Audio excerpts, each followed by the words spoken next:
Good evening, friends. Tonight we'll travel back to a time of stone walls and cold flagstones, where duty didn't always look like dragons and glory but rather smelled like boiled oats, wet leather, and the unmistakable smoke of morning fires. For your calm, I have added 3 stories. All these stories will give you a new calm and joy to educate and relax your worries of the day. So, dim your lights, lay on your bed, and let your mind slip into another time.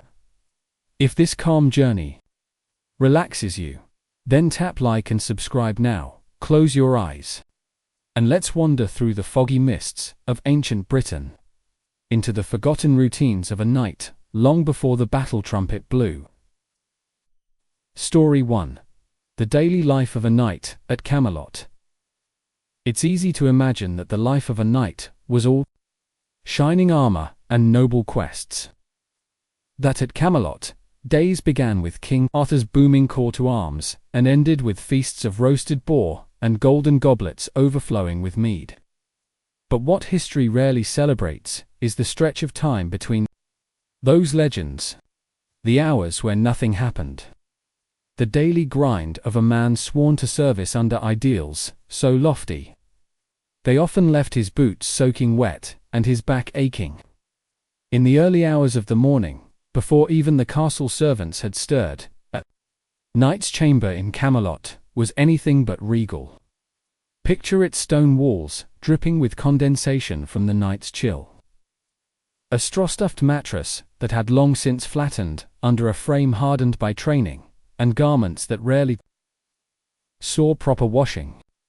Even in Arthur's court, supposedly the pinnacle of chivalric civilization, hygiene was more a matter of seasonal optimism than routine practice. A knight's squire, often a boy between 10 and 14, would arrive shortly before dawn, carrying a basin of cold water and a slab of roughly woven cloth for washing. No soap, just brisk hands and a tolerance for discomfort. The knight might groan, still stiff from yesterday's ride, as he reached for a crust of stale rye left over from supper. And so the day began. Breakfast was rarely more than a bowl of grain barley or oats boiled into a thick, greyish porridge, flavoured with salt when it could be spared. Camelot's kitchens, contrary to myth, were not halls of plenty. Food supplies depended on the surrounding villages, which meant whatever the peasants could spare after their own mouths were fed. The knights, though noble, often ate what the farmers didn't want.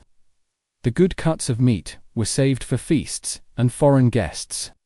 Once dressed, which involved far more leather than metal, especially on uneventful days, the knight would perform his first duty, inspection of the stables.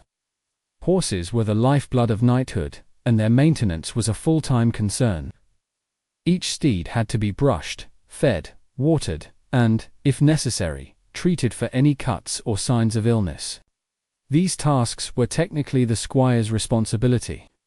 But any seasoned knight knew that a healthy horse could mean life or death in a future campaign. Knights also attended morning drills in Camelot's open yard. No magic, no fanfare, just repetition. Sword strikes, shield blocks, footwork over dirt, packed down by decades of practice. The clang of metal was more monotonous than inspiring, and armor was rarely worn. It was heavy, expensive, and reserved for real conflict. Most days, they trained in padded jerkins or mail that was rusty at the edges. The weapons themselves were not the glimmering Excaliburs of fantasy. They were functional, often dented, and had been used by generations of knights before. Blades were duller than one might think. Sharpening was a rare and costly process. Still, the morning hours passed in the rhythm of muscle memory and sweat, the occasional grunt or bark of correction from a veteran instructor punctuating the air. The knight's other major duty, after breakfast and training, was to attend to local affairs. Yes, that meant paperwork, mediating petty disputes, and overseeing the allocation of supplies. Camelot wasn't just a castle, It was a hub of governance. Fields had to be taxed, roads inspected, and borders defended not with swords, but with ledgers and scrolls. And here, in this quiet space between myth and monotony, is where the true labor of knighthood lived. A knight might spend 3 hours with a village elder discussing sheep theft. Then another hour listening to a widow's request for timber after a storm flattened her roof. It was dull work, uncelebrated, but essential. On some days, knights were sent to patrol the kingdom's outer ridges. They would ride for miles, often with little more than a cloak, a spear, and a pouch of dried meat. The landscape was muddy, full of bramble and biting insects. Wild boars posed more risk than enemy soldiers. And yet, these long treks reinforced a kind of discipline, a bond with the land they swore to protect. By midday, the knights would return, mud-caked, wind-burned, and hungry. Their reward? A bowl of thick stew, usually made with cabbage, turnips, and if they were lucky, scraps of mutton. There were no grand feasts, unless a victory had been won, or a holiday marked the calendar. What often went unnoticed by scribes and poets was the mental toll. To live by a code of honor was to carry its weight constantly. Knights were not allowed to display frustration. They could not snap at a squire or slouch at counsel. Their lives were a performance of virtue, regardless of how exhausted or disillusioned they might feel. Camelot's court, despite its ideals, had its politics. Alliances were formed over cups of wine, and rivalries hid beneath polite conversation. A knight not only had to wield a sword, but also his words. One wrong whisper could mean reassignment to a remote outpost, or worse, disgrace. So as the sun reached its zenith over the grey towers of Camelot, the knights found themselves not in quests for glory, but buried in the slow, grinding labor of survival and service. But one might wonder, did all of Camelot's knights embrace this quiet version of heroism? Did any ever question the cost of the chivalric dream? Or perhaps, was there one knight, even at Camelot, who began to doubt?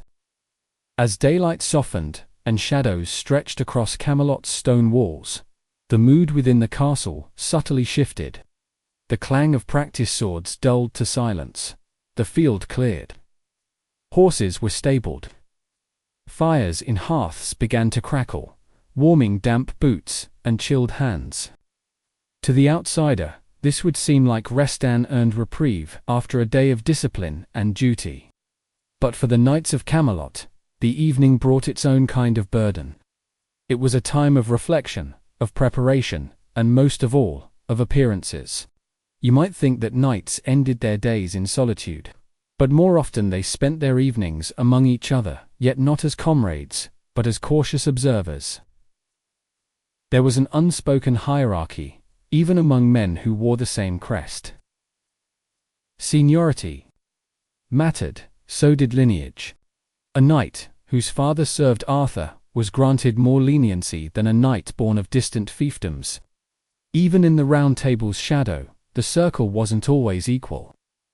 Supper was served communally in the great hall, though it was far quieter than the songs of legend would suggest.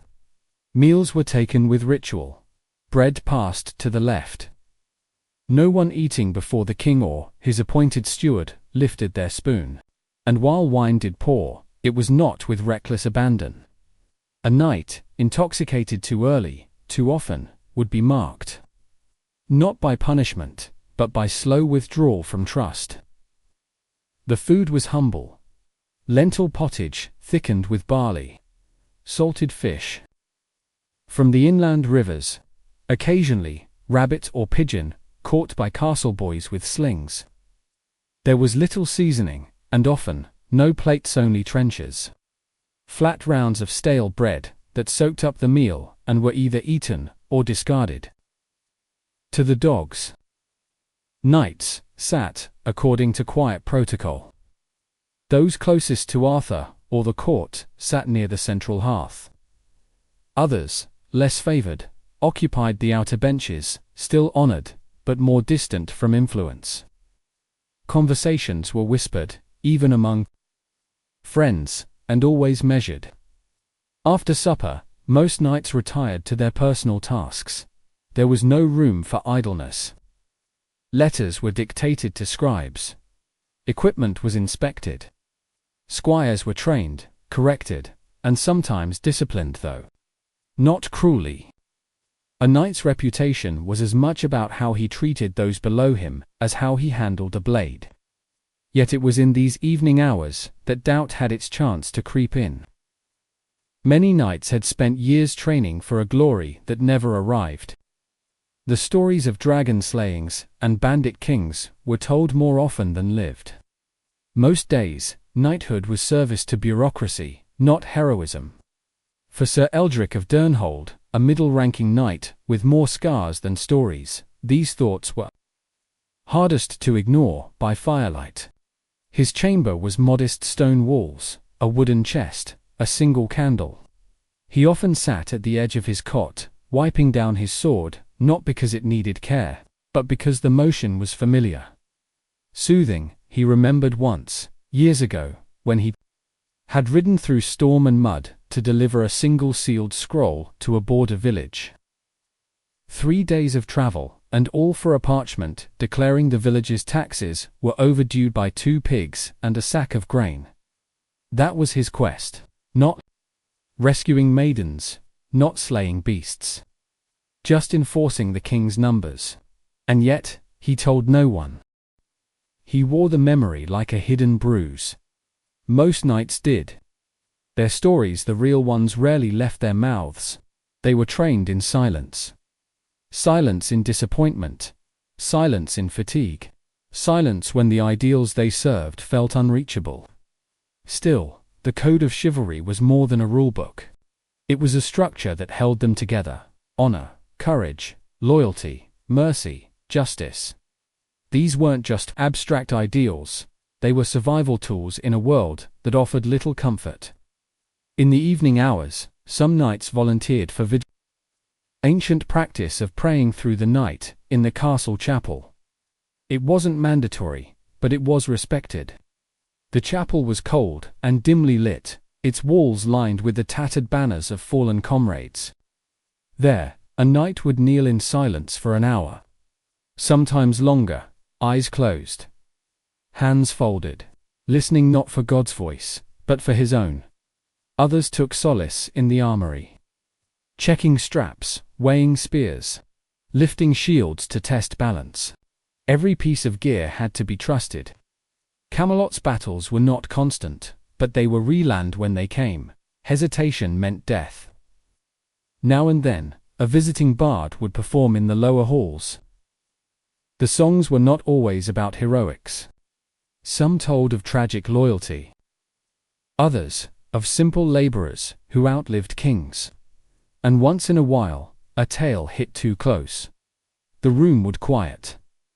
No applause, just reflection. Camelot itself was not a fortress of peace.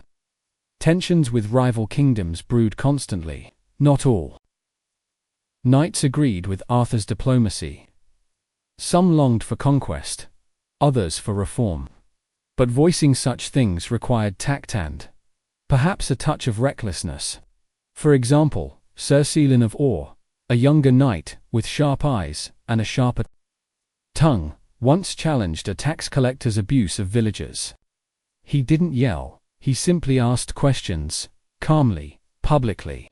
And after that winter, he was reassigned to a distant post near the northern marshes, where the mud never dried and the wolves grew bold.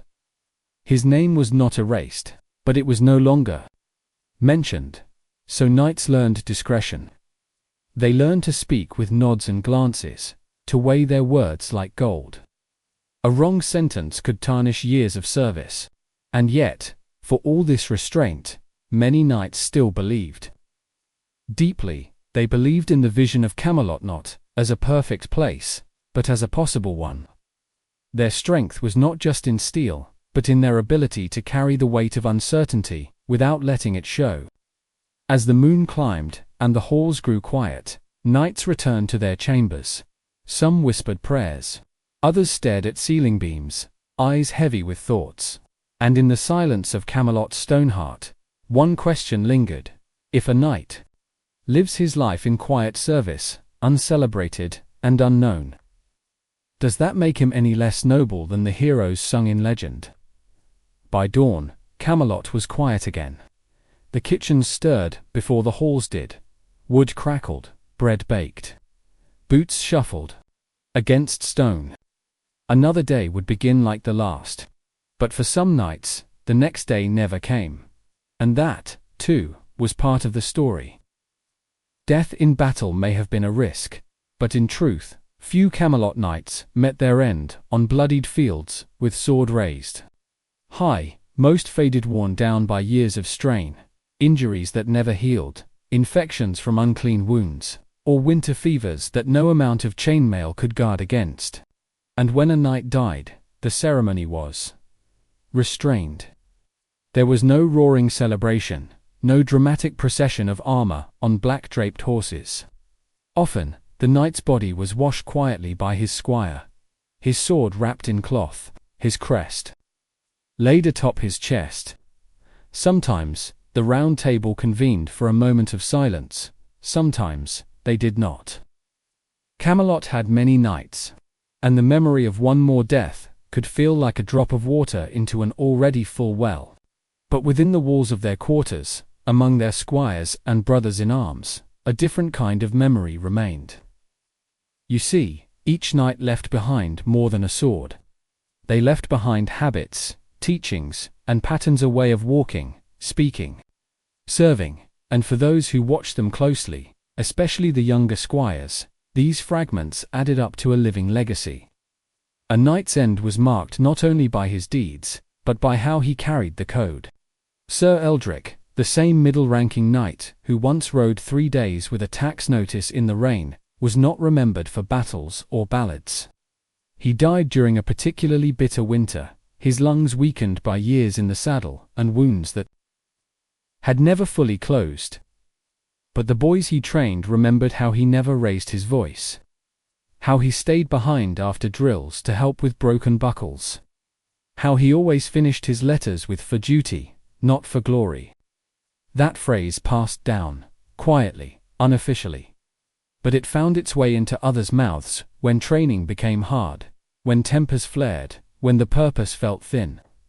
In this way, a knight's influence lived long after his body did not. For those who grew old in Camelot, rare fat retirement from active duty meant a return to lands granted in service. Estates small and far-flung.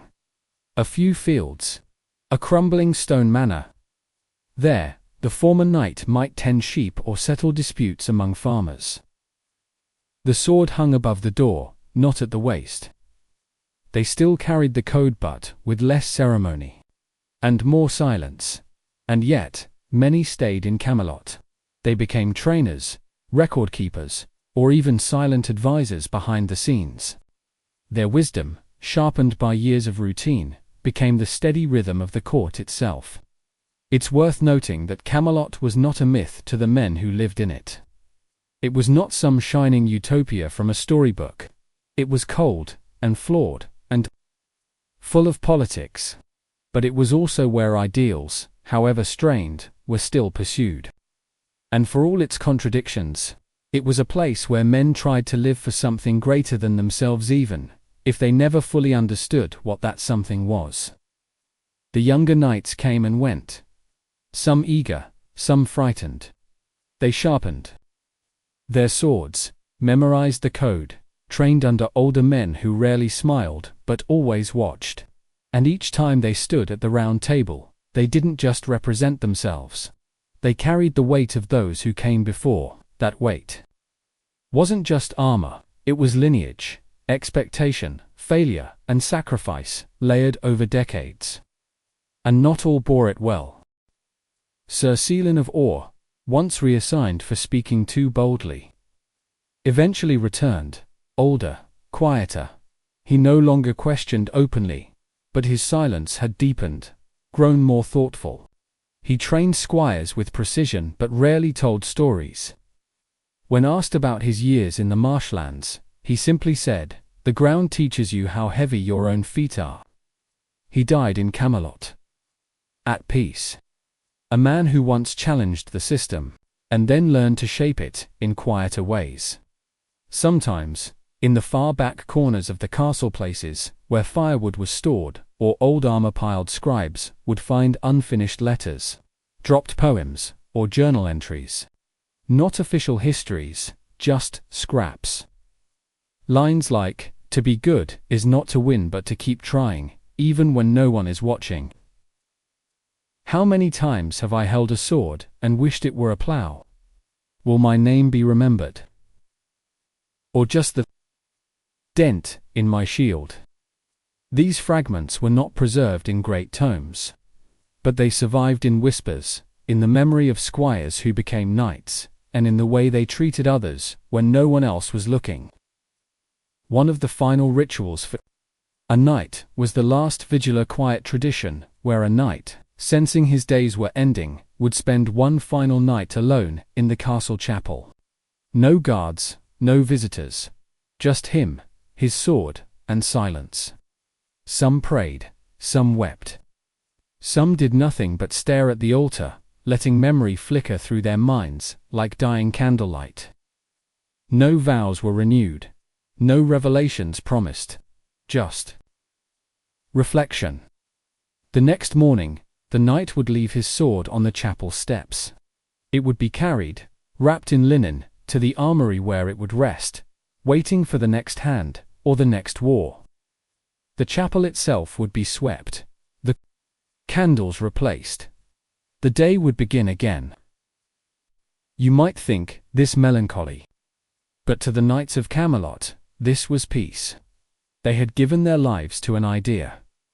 Even if imperfect, even if unsecreted, and they had endured. In a world that honored only the bold, they had chosen instead to be steady, patient, loyal, invisible, even, and in the still corridors of Camelot, where the walls held centuries of footsteps and unspoken thoughts. There was a kind of sacredness in that quiet service. So when you imagine the knights of old, don't picture just the galloping charge, or the glitter of armor in the sun. Picture the man, adjusting a saddle strap at dawn. The man listening to a farmer's grievance at dusk. The man writing a final letter by candlelight. Because history is not built by legend alone. It's built by the unnoticed, the enduring, the ones who showed up every day, even when no songs were written for them. Now let's start the story to story 2. The Accountant of Baghdad, How Paper, Pens, and Numbers Changed. An empire will visit the heart of Baghdad, at its golden age, not in its mosques or palaces, but in an office, a modest, overlooked room, filled with inkpots, ledgers, and a man who measured the world, not in gold, but in numbers. And now, let's step quietly into a small stone building, tucked behind a crowded souk. Into the life of a man whose job most people ignored, but whose records helped build a world. The sun rose slowly over 9th century Baghdad, bathing the city.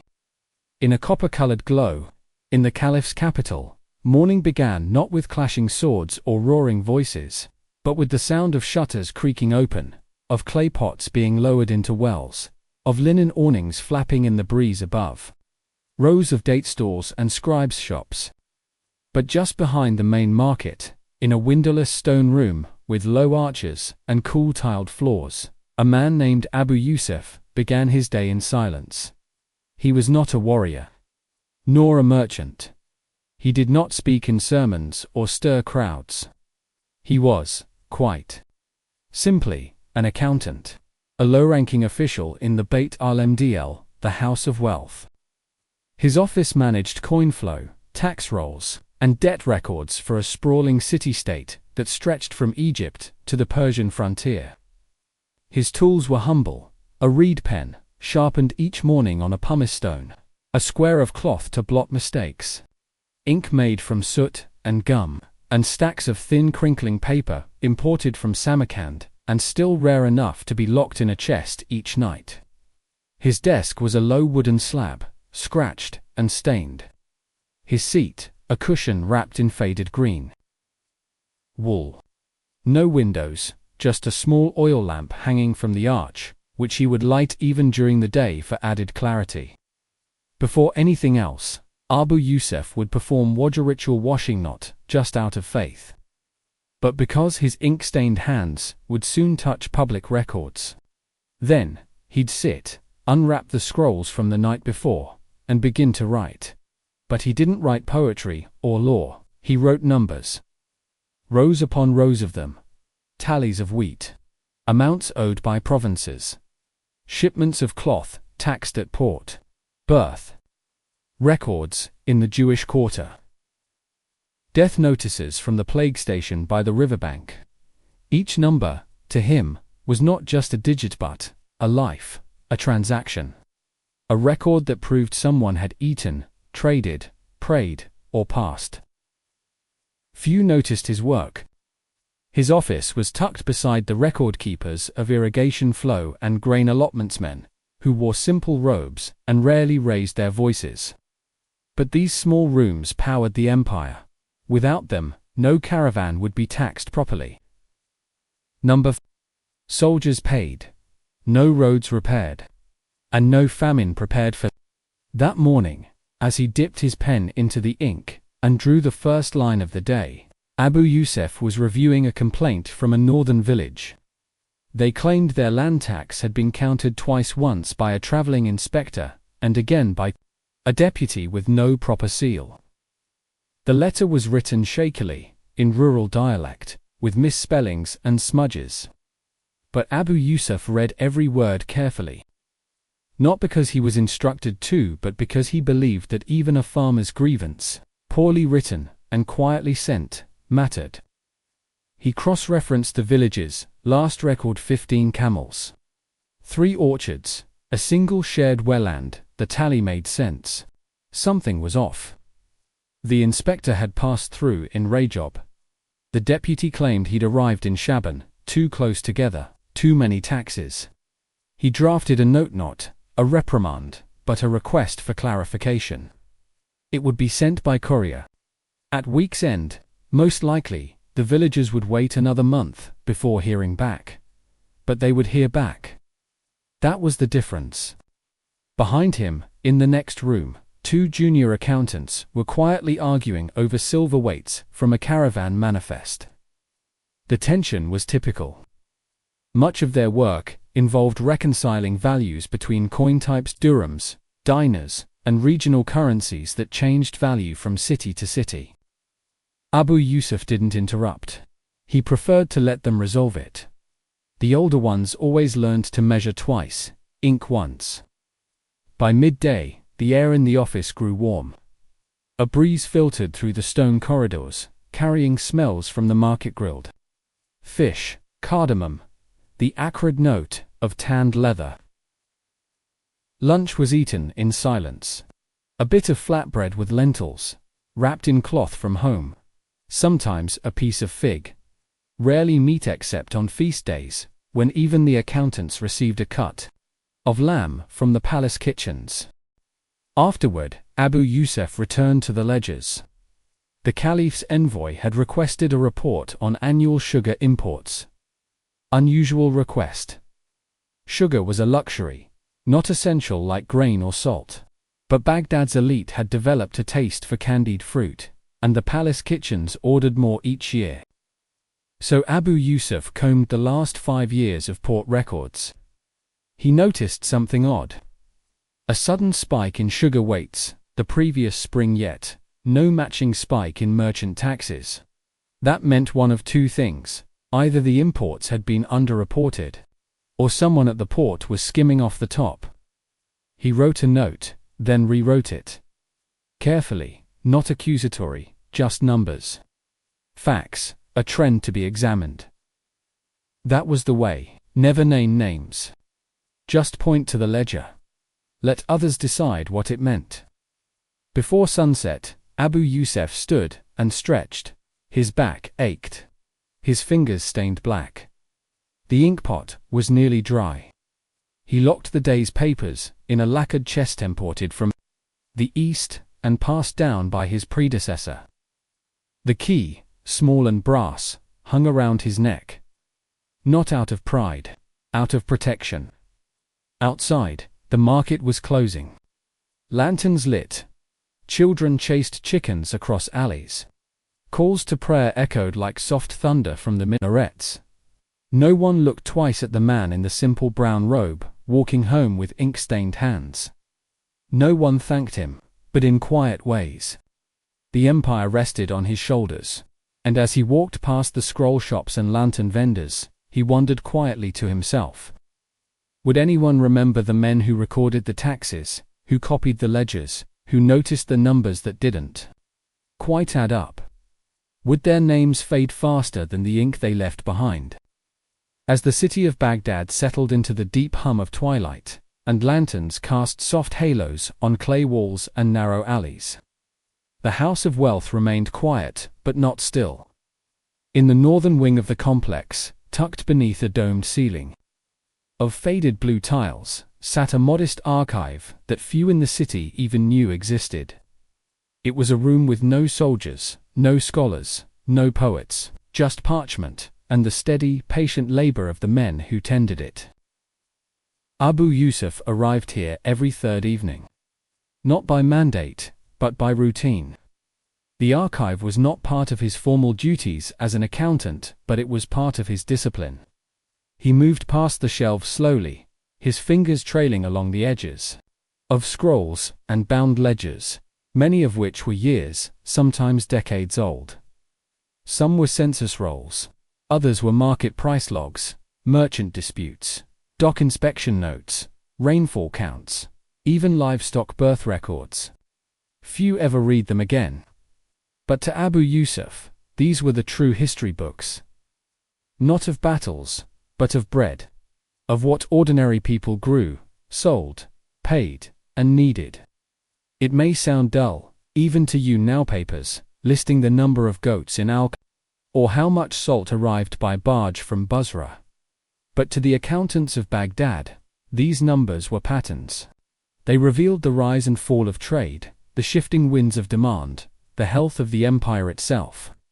And what made it all possible, what transformed an oral society of scrolls and stone into a literate, record-keeping civilization, was one seemingly boring invention: paper.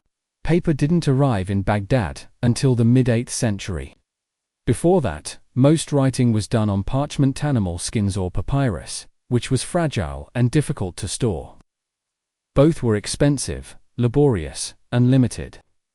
But then came the Battle of Talas, far to the east, in 751 CE. It was not a battle of great territorial consequence, but it brought with it something more enduring. Among the Chinese prisoners taken were paper makers, skilled craftsmen who knew how to turn old rags, bark, and water into a thin, strong sheet that could hold ink like nothing else.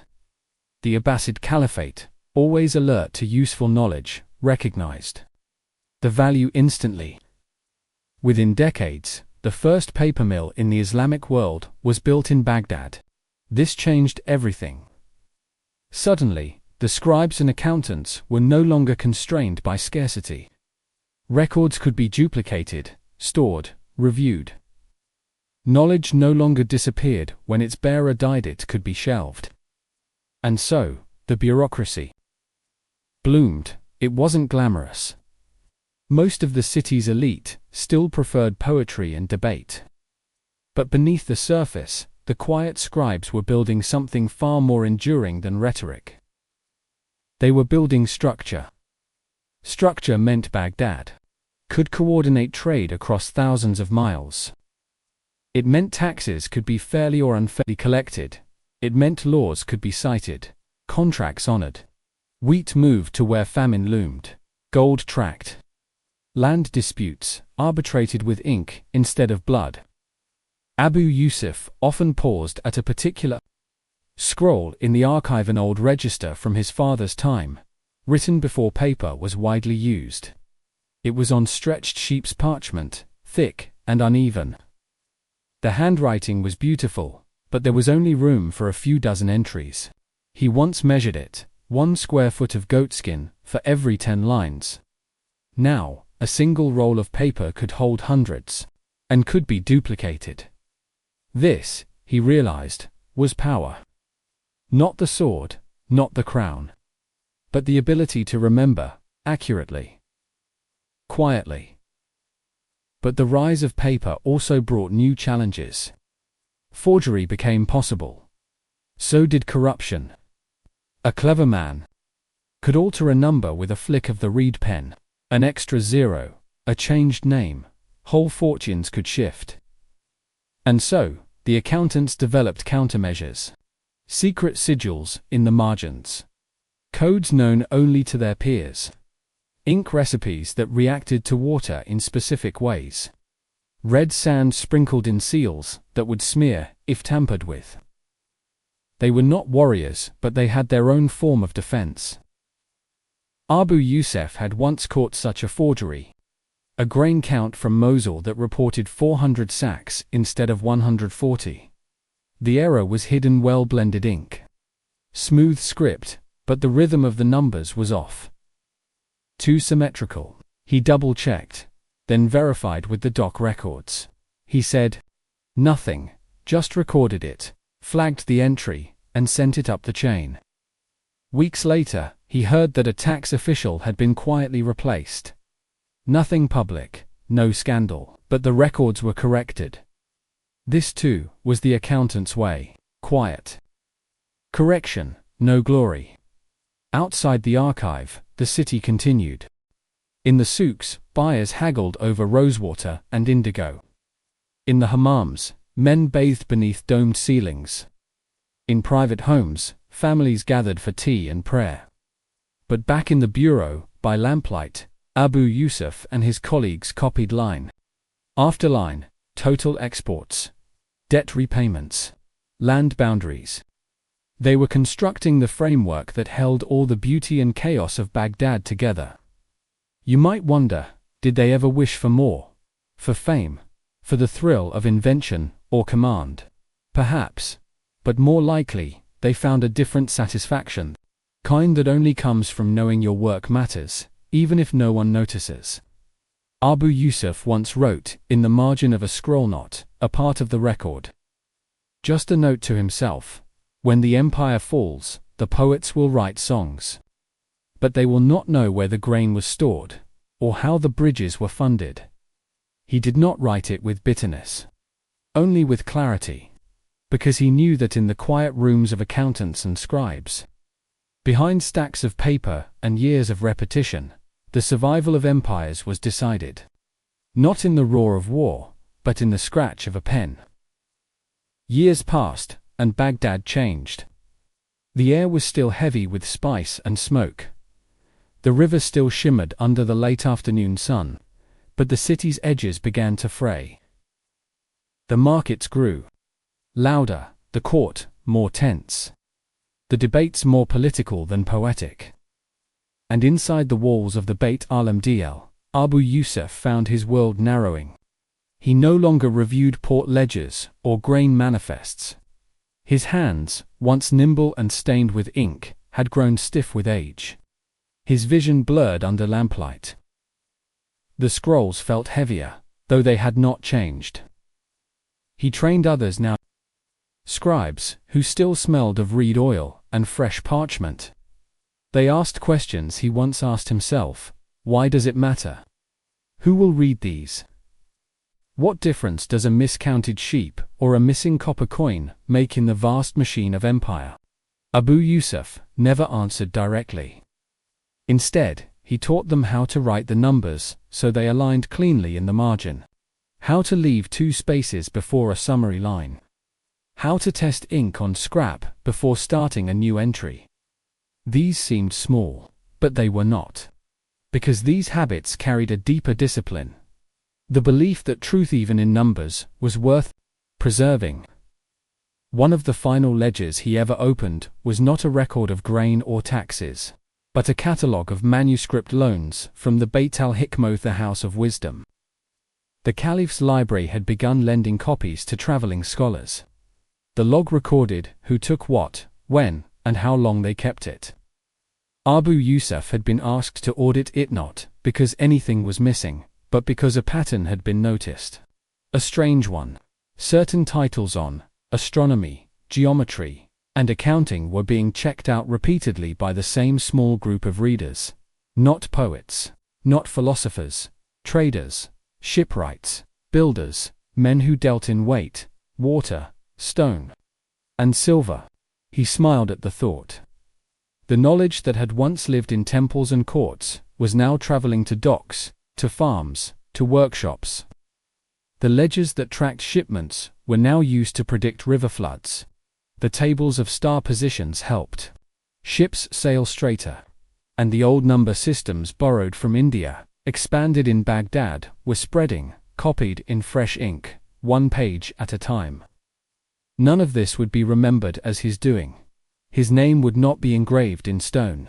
His face not painted in courtly miniatures.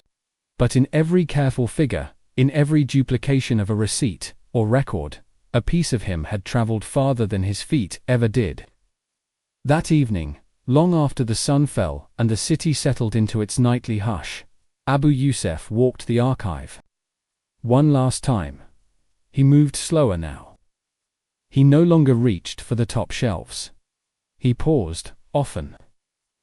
But his memory remained sharp. He could still recall a shipment of wool that arrived underweight 7 winters ago. He still remembered the first time he wrote in ink on real paper. He passed the old chest where his father's parchment ledger still rested, wrapped in linen. He didn't unwrap it, just placed a hand gently on the lid. Somewhere in the darkness, a scribe's pen scratched quietly. The next generation was still at work. The House of Wealth had no ceremony for retirement, no gifts, no declarations. When a man grew too old to write, he simply stopped coming. His scrolls were reassigned, his desk reused. So it was with Abu Yusuf. The next morning, he did not return. He rose early, out of habit, and walked to the riverbank instead. He sat beneath a sycamore tree with a small leather-bound notebook and watched the boats slide through the water. He jotted a few lines in the notebook. Not numbers this time. Just a reflection. The ink fades, but the hands remember the motion. The pen knows silence better than speech. The paper does not resist the truth. Then he closed it, tied the string, and placed it in his robe. He lived quietly for several more years, helping young scribes in the district where he resided. Sometimes, they brought him puzzles errors in ledgers they didn't understand. He would nod, take a sip of water, and answer not with certainty, but with a question. Eventually, he passed. Not in his sleep, but quietly, after a short illness. His burial was modest. A few fellow scribes attended. No monument was carved. But in the weeks after, his notes were found in the back of an unlocked drawers, more writings. Never intended for anyone. Reflections, calculations, thoughts, one read. To live a life where no one notices your work is not failure if the work helped the world stay in balance. Another simply said, count well. It may be the only honest thing left. Historians never cited Abu Yusuf by name. He was one of hundreds who passed through the House of Wealth. But his ledgers remain preserved in climate-cracked archives in Cairo, Damascus, Istanbul. Unseen, unread by the world. Yet within their lines, the flow of civilization can still be traced. And that is the quiet legacy of the accountants of Baghdad. Not warriors, not poets. Just quiet scribes, balancing the empire, one careful number at a time. And so ends story 2. And explore the third, engaging, full of calm. Third story, story 3. The Tea Inspector of Ming China. A sip measured by mandate will journey to a quieter world of porcelain cups and rising mist, where power passed not through armies or edicts, but through tea leaves. Not in palaces, but in damp bamboo warehouses, where silent officials sniffed, measured, recorded, and sealed China's most coveted export. So, as the steam curls from your evening tea or, perhaps your pillow warms beneath your cheeklet, your thoughts drift gently into the rolling green hills of Gengsi Province. In the year 1413, during the reign of the Yongle Emperor, let's slip softly into the quiet world of the tea inspector. The inspector's day began before the village roosters. In the hazy light just before dawn, while the mist still clung to the hills like breath on a mirror, Lin Zun unrolled from his mat, careful not to disturb the inkstones or the sealed scrolls he had left to dry overnight. The warehouse was still, cool, smelling faintly of dried bamboo and the earthy temps of fresh leaves. Rows of woven baskets lined the floor, each filled to the brim with the curled, wiry shapes of dried tea green, black, and the tightly rolled silver strands, known as by Hao Yin Zun. Lin Zun was not a merchant, nor a farmer. He owned no land, raised no crops, and drank only a few sips of tea himself each week. He was a Chajian Guana tea inspector, a mid-level bureaucrat of the Ming Empire, appointed by the Ministry of Revenue to oversee the quality, weight, and transport of taxed tea, destined for the imperial court, official gifts, and foreign tribute. It was not glamorous work, no parades, no fanfare, just record-keeping, observation, and above patience. That morning, like every morning, Lin Zun began by boiling a small pot of spring water over a low clay stove. Not to drink, but to rinse his bowls and brush. Clean tools, clean records. The brush he used for documentation was trimmed squirrel fur, fine and elastic. The paper was coarse, but resilient. Each batch of tea that passed through his warehouse was catalogued 3 times. By origin, by weight, and by quality. For this, he used 5 senses. First he looked. Color variation told him about drying conditions. A yellowish tint meant overexposure to sun. Too pale meant improper firing. Consistency matter. Every leaf should mirror the last. Then, he touched. A good leaf snapped, not crumbled. Rolled tightly, it should spring slightly when pressed. Softness meant moisture. Moisture meant mold. Next, he smelled. Lin Zun could detect whether leaves were stored near dried fish or incense simply by leaning over the basket. Contamination was common. A shipment from Fujian had once arrived reeking faintly of duck feathers traced to poor warehouse handling. Near a poultry stall, he listened. Not to the leaves, but to the workers. Whispered complaints, offhand jokes, a rushed tone. All clues. If a porter moved too quickly, something had gone wrong. If they were unusually silent, something had gone very wrong. And finally, he tasted. Only 1 sip. No ceremony, no swirling. Just a swallow, and a breath through the nose. He recorded the result in a private notebook, not the official register. Because taste, he believed, was subjective, but still worth remembering. That morning's shipment came from Anhua, a rougher leaf, often used for compressed tea bricks. Lin Zun examined the bale, as laborers cut the bindings. The outer layer was fine, but the center was damp. Not enough to spoil, but enough to signal haste. He noted it silently, then added a line to the daily report. Lot 1137, Anhua Damp Core, suggests shorter storage at Ganlu checkpoint. No punishment, no accusation. Just an observation. That was his power. Once a month, an official courier from Nanjing would arrive, bearing scrolls sealed with the red lacquer of the court. Most were routing instructions, quota adjustments, or tea lists for tributary missions, one particularly long list. Last winter had included a request for 800 jin of Simanidal, T4, shipment to the court of the Timurid ruler in San. Lin Zun did not question the destination. He recorded the numbers, selected the leaves, and supervised the packing. Then, he waited. As always, the work was not lonely, but it was solitary. Each season brought its own rhythms. Spring meant the first, flush bright, aromatic leaves rushed down from the mountains in ox carts piled high. Summer meant long, heavy days of drying, watching, weighing. Autumn brought stillness, inventory, repair.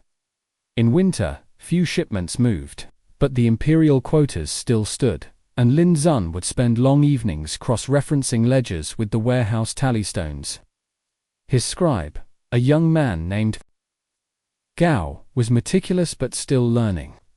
Once, he had mistaken the character for black hay with grey hui, nearly redirecting 300 jin of rare Wui rock tea to the wrong gate. Lin Zun had caught it, not with anger, but with a quiet word. Tea, he had said, is like a secret. Mishandled, it vanishes. And that, truly, was the truth behind his work. Tea was valuable, not just for flavor, but for status, diplomacy, and revenue.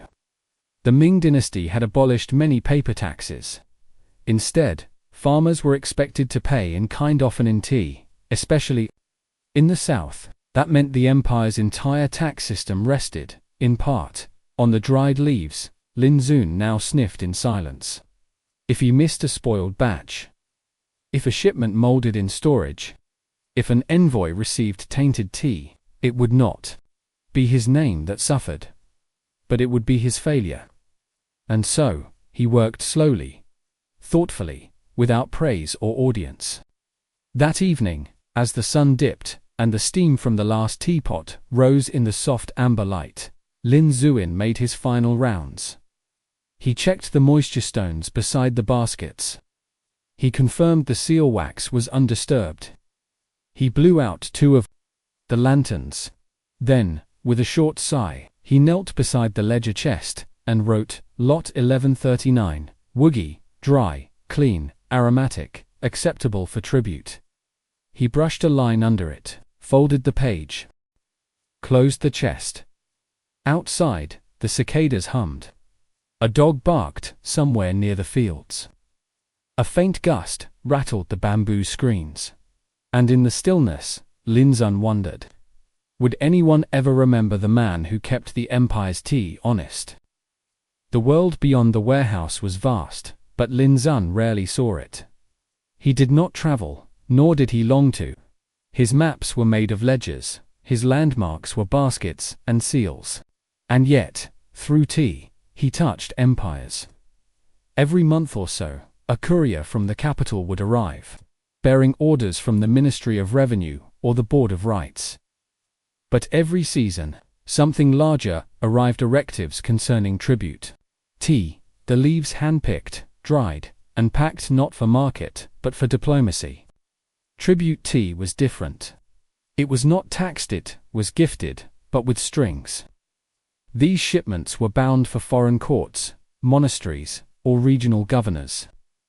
Sometimes, they were part of the Hekinah strategic marriages, or peace accords.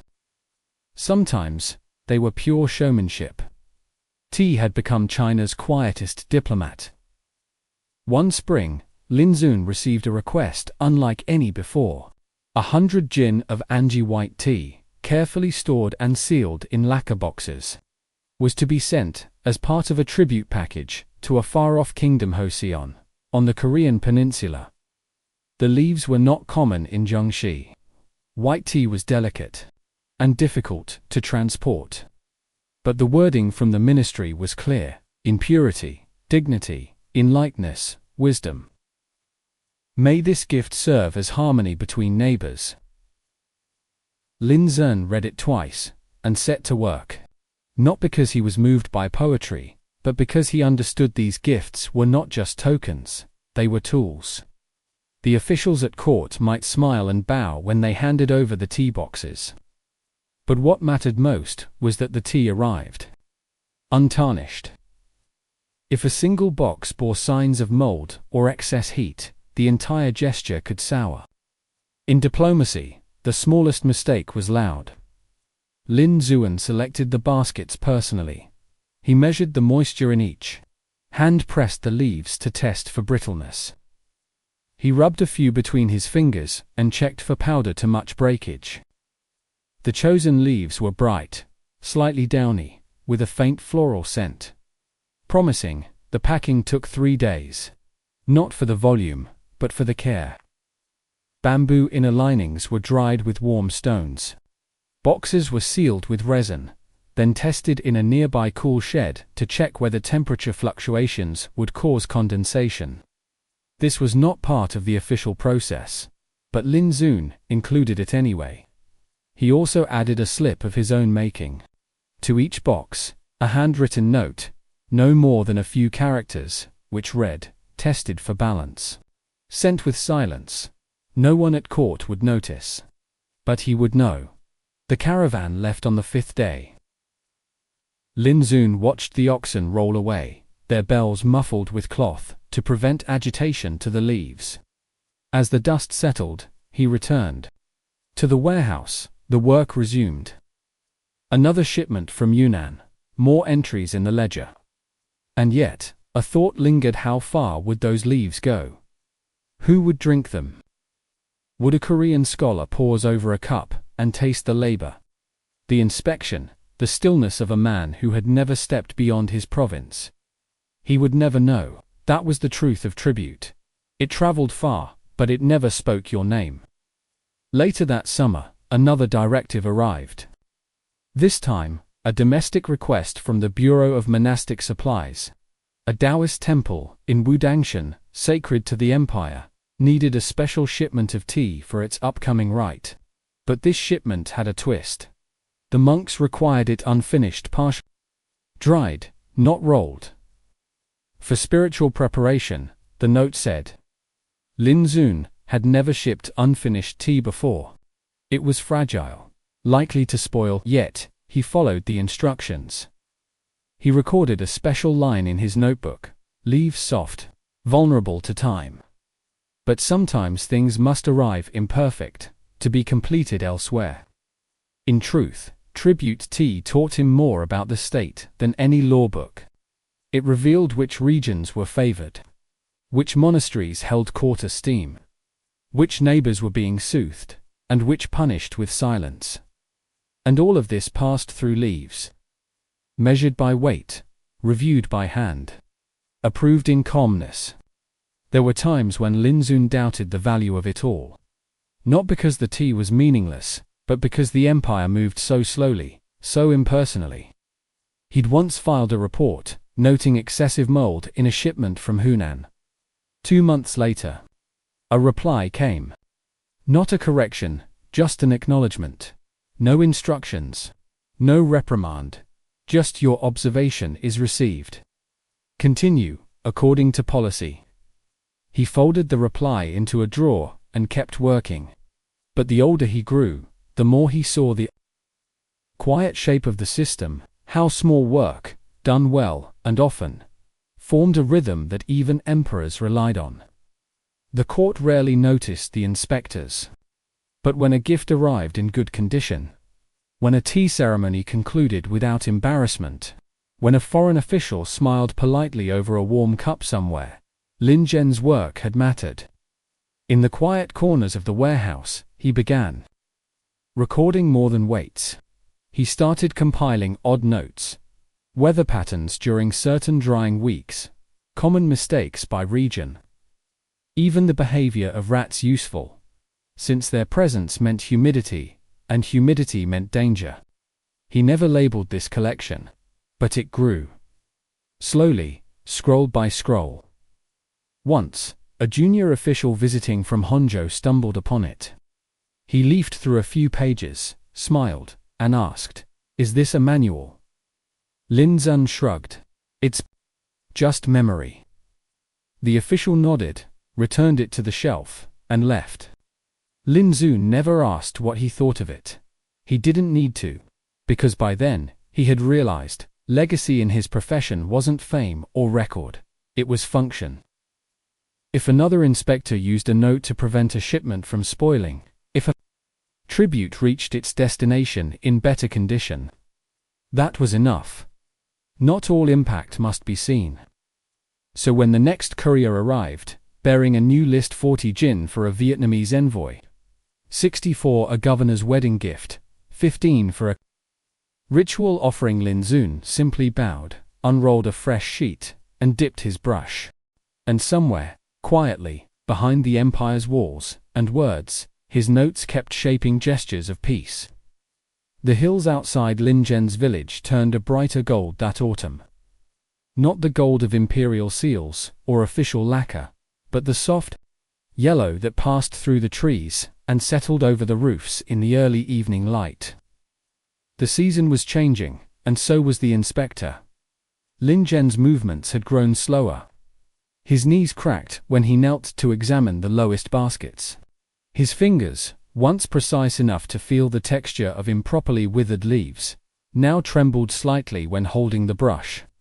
Yet his mind remained sharp, and the warehouse still ran, according to his rhythm. He had inspected tea for nearly 3 decades. He had seen the rise and fall of regional governors, the sudden silences of failing farms, the bursts of export demands when diplomacy stirred the court. He had watched 3 emperors reign. Yet no one outside the Ministry of Revenue knew his name, and that was exactly how it was supposed to be. It was a cool morning in the 14th year of Yonggle's rule, when Lin Xun received a message unlike the others. It was shorter, handwritten, not by a scribe, but judging by the slanted strokes, a scholar.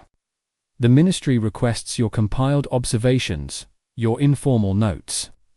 Be sent to the capital for preservation and future reference. No signature, no stamp. But the courier's manner confirmed it was authentic. Someone, somewhere, had noticed. He unwrapped the scrolls, slowly. They were not organized. Some were little more than personal reflections, others dry logs of moisture levels during the Qingming reigns. Some pages had ink so faded he could barely read them himself. But they contained years of thinking tea pests, storage tricks, comparative flavor notes from competing regions, travel times, and seasonal discrepancies. He packed them into a lacquered box, cushioned with linen. Then, without ceremony, handed the bundle to the waiting courier. "I don't expect they'll use it," he said. The courier gave a polite bow. But they requested it. That night, for the first time in years, Lin Xun did not write. He just sat beneath the porch, outside the warehouse, sipping plain water. The moon hung low and clear. Somewhere in the distance, a bamboo whisk struck a ceramic bowl. A novice scribe, perhaps, practicing in the temple yard. In the days that followed, the warehouse continued its work. Tea arrived. Tea departed. Weights were recorded. Lin Xun reviewed fewer shipments directly, but his presence lingered less a manager, more a reminder. He began walking the grounds each morning, not inspecting, but observing. He watched how the junior inspectors handled bales, how they reacted to pressure. He noted how they hesitated before making a correction, afraid of stepping beyond protocol. He gathered them one afternoon and said, "Your orders come from the court. But your discipline must come from silence. The work must be strong when no one is watching." No one responded. They only nodded. That winter, he fell ill. Nothing severe, just the wear of time. The doctor offered powders and broths. Lin Xun took them politely. But mostly, he rested. He did not return to work that month. Instead, he began writing short lines of reflection in his notebook. Not about tea, about time, memory, purpose. One line read, "A leaf may travel further than the hand that picked it. The same is true of quiet work. Another, in decay, there is still scent. In records, still presence." As the frost settled on the hills, a junior inspector named Xu arrived with a sealed scroll. The ministry had officially recorded Lin Zhen's personal notes into a supplementary guide. Annotations on tea inspection, a provincial compilation. It would be stored in Nanjing and used where relevant for training purposes. There was no medal, no title, no ceremony. But Lin Xun smiled. Not out of pride, but because something small had lasted. On the last day of his formal service, he walked to the warehouse before sunrise. The air was sharp, clean. He paused outside the door, resting his palm on the frame. Inside, the shelves were full. The stones were dry, the ledgers balanced. He placed his brush back into the box, tied it shut, and left it on the desk. Then, he bowed not deeply, just enough, and walked away. That spring, when the new inspector arrived, he found the warehouse in perfect order. A few things had changed, new baskets, tighter seals, but the rhythm remained. And when he opened the drawer beside the main ledger, he found a single page, unsigned. Inspect the leaves, but also inspect the quiet between them. Some leaves taste of rain, some of haste, some of fire. You must know the difference. Never trust a dry tally if the scent is wrong. You may be the last to notice a mistake. So, do not miss it. The new inspector placed the page back carefully. He would never meet the man who wrote it, but he would remember the voice. And so, Lin Xun faded from the warehouse, the empire, and the world. But his work did not. His notes, quietly copied. His practices, silently adopted. His legacy not carved in stone, but steeped in tea, like scent in water. You won't find his name in chronicles. But somewhere, across the sea, a monk in Kyoto drank tribute tea that he had once measured. A general in Delhi sipped the flavor of a shipment he approved. A court official in Hosei nodded politely over a gift that bore his quiet mark. And so, the tea moved. And with it, a whisper of the inspector who never left his village, but helped hold together an empire's dignity, one basket, one sip, one seal at a time. So now wait for the next day to a new world of ancient stories to relax and calm you. Thanks for watching.